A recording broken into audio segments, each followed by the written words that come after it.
16 விதமான தோஷங்களை நீக்கும் பூலோகநாதர். கடலூர் மாவட்டம் நெல்லிக்குப்பத்தில் அமைந்துள்ளது புவனாம்பிகை உடனாய பூலோகநாதர் கோவில்.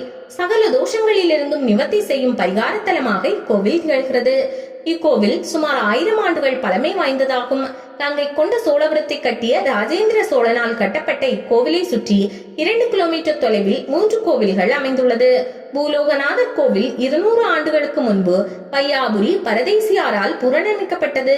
பூமி தோஷம், பில்லி சூன்யம், ஏவல், எந்திரம், தந்திரம், மந்திரம், தென்மூலை உயரம், வடமூலை உயரம், சொத்து பாக பிரச்சனை, ஜென்மசாப பாவதோஷம், வாசு தோஷம், கண் திருஷ்டி தோஷம் உள்ளிட்ட 16 விதமான தோஷங்களையும் இக்கோவிலில் உள்ள பூலோகநாதர் நீக்குவதாக பக்தர்களின் நம்பிக்கையாக உள்ளது. கிழக்கு திசை நோக்கி அமைந்துள்ள இக்கோவிலில் பூலோகநாதர் லிங்க திருமேனியாக எழுந்தருளி காட்சி தருகிறார். கோவில் அமைப்பு: இக்கோவிலின் ராஜகோபுரத்தை கடந்தால் கொடிமர விநாயகரும் ராஜ நந்தியம் பெருமானும் காட்சியளிக்கின்றனர். தொடர்ந்து கொடிமரம், பலிபீடம் உள்ளது. கொடிமரத்தின் வடகிழக்கு மூலையில் நவக்கிரகங்கள் மற்றும் சொன்ன பைரவர் காட்சி தருகிறார். மகா மண்டப நுழைவாசலில் இடதுபுறம் விநாயகரும் வலதுபுறத்தில் பாலதண்டாயுதபாணியும் காட்சி தருகிறார்கள். தொடர்ந்து ஆனந்த ஆஞ்சநேயர் காட்சி தருகிறார். உள்ளே சென்றால் நந்தி பலிபீடம் உள்ளது. அத்த மண்டபத்தில் புவனாம்பிகை சன்னதி மற்றும் பூலோகநாத சன்னதியின் வலதுபுறத்தில் சிவகாம சுந்தரி சமேத ஸ்ரீ ஆனந்த கல்யாண நடராஜ பெருமாள் அருள்பாலிக்கிறார். கோவில் பிரகாரத்தில் கிழக்கு திசை நோக்கி சொன்ன விநாயகர், பாலமுத்து குமாரசுவாமி, ஸ்ரீ விஷ்ணு துர்க்கை அம்மன், சண்டிகேஸ்வரர் மற்றும் லிங்கோத்பவர் சுவாமிகள் மற்றும் தெற்கு திசை நோக்கி மேதா தட்சிணாமூர்த்தியும் காட்சி தருகிறார்கள். மற்ற கோவிலை காட்டிலும் இங்குள்ள தலவிருஷங்கள் மாறுபட்டு இருக்கும். வில்வ, வன்னி மரங்கள் தலவிருஷமாக திகழ்கிறது. பூமி சம்பந்தமான தோஷங்களை நீக்குவதற்காக நடைபெறும் மண் வழிபாட்டு முறையில் தலவிருஷம் முக்கியத்துவத்தை பெறுகிறது. மேலும் கார்த்திகை மாதம் நடைபெறும் மகா யாகத்தின் போது பயன்படுத்தப்படும் மூலிகைகள், தானியங்கள், திரவியங்களின் சாம்பல் இந்த வன்னி மரத்தின் அடியில் சேர்க்கப்படுகிறது. புவனாம்பிகை என்பதற்கு புவனத்தை ஆள்பவள் என்று பொருள். இக்கோவிலின் மகா மண்டபத்தின் நுழைவாயிலின் வலதுபுறத்தில் தனி சன்னதியில் புவனாம்பிகை நாயகி வடக்கு திசையை நோக்கி எழுந்தருளியுள்ளார். இந்த அன்னையின் முன் அமர்ந்து எந்த வரம் வேண்டினாலும் அது நிறைவேறும் என்பது பக்தர்களின் நம்பிக்கை. செவ்வாய்க்கிழமை மற்றும் வெள்ளிக்கிழமைகளில் அஷ்டோத்திர நாமவழி உச்சரித்து குங்குமம் அர்ச்சனை செய்தால் நினைத்த காரியம் கூடும். திருமண தடை, குழந்தை பேறு உண்டாகுதல், குடும்பத்தில் உள்ள அனைத்து விதமான சங்கடங்கள் தீர்ந்து நல்வழி பெருகும். பூலோகநாதர் கோவிலில் உள்ள மகா மண்டபத்தின் வலது பக்கத்தில் தெற்கு நோக்கி தனி சன்னதியாக ஸ்ரீ பிரசன்ன வெங்கடாச்சலபதியும் ஸ்ரீ அலமேலு மங்கை தாயார் கிழக்கு நோக்கி யோக நிலையில் அமர்ந்த கோலத்திலும் காட்சி தருகிறார்கள். அலமேலு தாயாருக்கு வாரந்தோறும் வெள்ளிக்கிழமைகளில் குங்கும அர்ச்சனை செய்து வழிபட்டால் திருமண தடை நீங்கும். மண் வழிபாட்டு முறை: மனை சம்பந்தமான தோஷங்கள் நீங்க இக்கோவிலில் மண் வழிபாட்டு முறை கடைபிடிக்கப்படுகின்றன. செவ்வாய்க்கிழமை தோறும் காலை 5:30 மணி முதல் காலை 8 மணி வரை ஒருவர் வாங்க விற்க நினைக்கும் வீடு, நிலம், மனை உள்ளிட்ட இடத்தில் வடகிழக்கு மூலையிலிருந்து ஒரு கைப்பிடி மண்ணை புது மஞ்சள் துணியில் முடிய வேண்டும். அந்த மண் முடிச்சை பூலோகநாதர் கோயிலுக்கு எடுத்து வந்து பூஜை பொருட்கள் மற்றும் தட்சணையுடன் சுவாமிக்கு அர்ச்சனை செய்ய வேண்டும். பிறகு கோவிலின் பிரகாரத்தை 3 முறை வலம் வர வேண்டும்.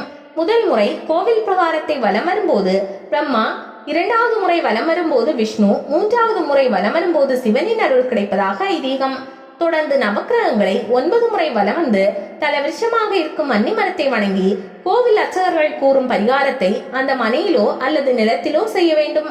இவ்வாறு செய்தால் 3 முதல் 5 மாதத்திற்குள் நிலம், மனை சம்பந்தமான தோஷம் நீங்கி தாங்கள் நினைத்த காரியம் கைகூடும் என்பது இங்கு மண் வழிபாட்டு முறை செய்து பலன் பெற்ற பக்தர்களின் நம்பிக்கையாக கூறப்படுகிறது.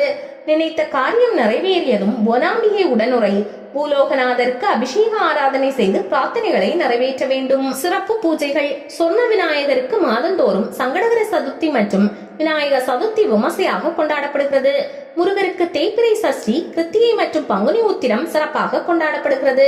விஷ்ணு துர்க்கை அம்மனுக்கு வாரந்தோறும் செவ்வாய் மற்றும் ஞாயிற்றுக்கிழமைகளில் ராகு கால பூஜையானது நடைபெறுகிறது.